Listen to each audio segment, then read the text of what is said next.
शिवोक्ति: क्रोध एवं महान शत्रु। कहा गया है, प्रतिकूल वेदनीयम दुखम।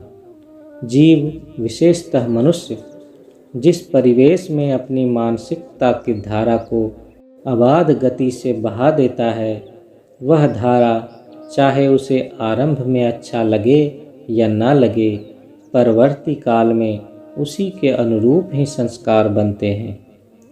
हैबिट नेचर में परिणत हो जाते हैं, मिजाज स्वभाव में बदल जाता है। उस स्थिति में अनेक प्रतिकूल वेद नियम भी अनुकूल वेद नियम जैसा महसूस होते हैं। यदि किसी व्यक्ति की संस्कार जात वेदनीयता को आहत किया जाए, अर्थात उस पर और एक प्रकार का आघात किया जाए, तब आहत मनुष्य की आहत वेदनीयता से जो प्रतिक्रिया उद्भूत होती है, उसे क्रोध कहा जाता है। क्रुद्ध जो अल प्रत्यय बराबर क्रोध। अनेक लोग भूल से इसे घय प्रत्यय मानते हैं। असल में यह एक व्यतिक्रम है।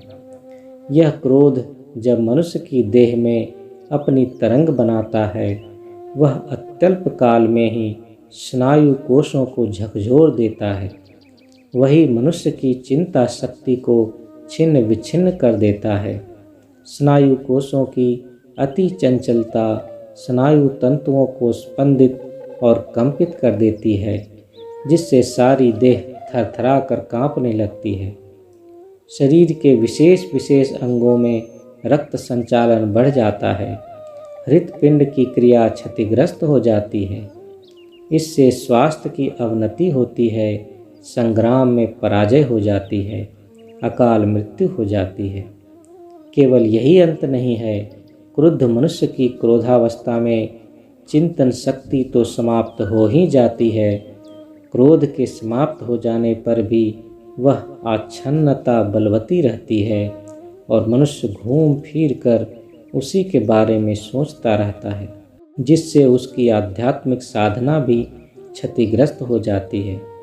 इस प्रकार हम देखते हैं कि यह क्रोध शरीर को क्षतिग्रस्त कर देता है, मन को स्तंभित कर देता है, आत्मिक प्रगति के पथ में कंटक रोपण करता है।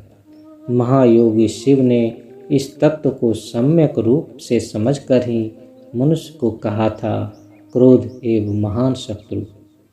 श्री श्री आनंद मूर्ति, पटना 6 जून 1982।